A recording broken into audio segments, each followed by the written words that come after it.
It's an extraordinary organization. I've been watching this ever since it merged or became the result of a merger, I guess in 2010, maybe even later than that.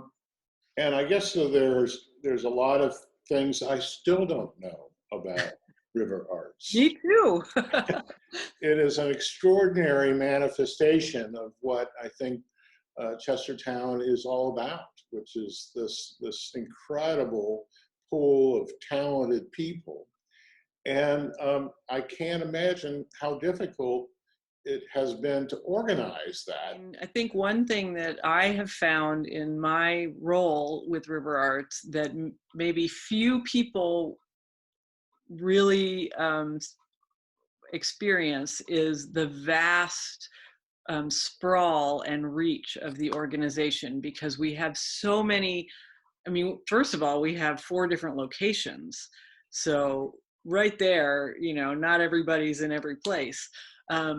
But we have so many programs for so many different parts of the community and so many different, ages and interests that I think many people, they're involved in the clay studio and that's their focus, and that's how they understand RiverArts.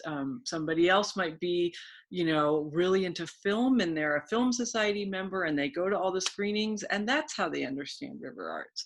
And we have kids, we have painters, we have photographers, and so it's got more kind of tentacles out into the community and into kind of the artistic world and the human experience than most people I think are able to see, because I've got that bird's eye view, kind of trying to keep all the cats heading in vaguely the same direction. So everything was probably going peaches and cream before this horrific virus has descended on us. I'm trying to figure out,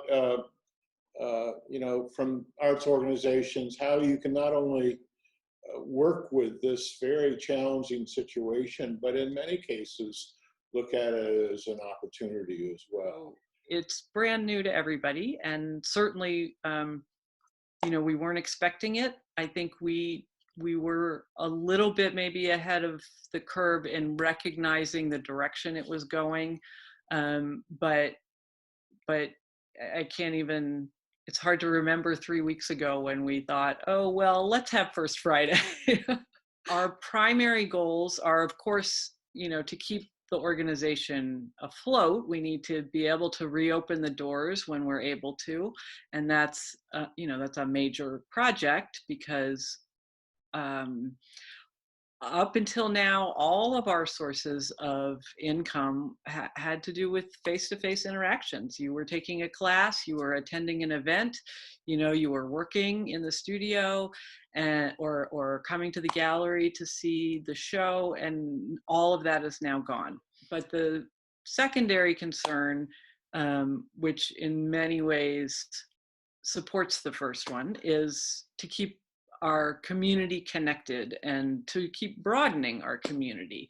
So, we're all alone in our houses, or with our just a few people in our houses, and we need to continue having relationships with people. Are you thinking about doing some online classes? I think what we're most interested in offering at first is free access to artistic and expressive experiences, and also just to that communication and that relationship, so that it's not so much a class that someone needs to have supplies for and needs to set aside a scheduled time for at this point, and more of just inviting people into each other's experiences. A little bit later on, we will move into offering more formalized online classes that will be have fees and be scheduled and a little more structured. Love to, and we are sharing a lot of art through our daily emails that we've been sending out and on our social media, and we will be creating more forums for that as we go. And I'm loving the emails that I'm getting with the images of the art that people are making at home and the ideas that they're having. And so it really feels like a very rich time, although a difficult time. Thank you, Mariah. Thanks a lot.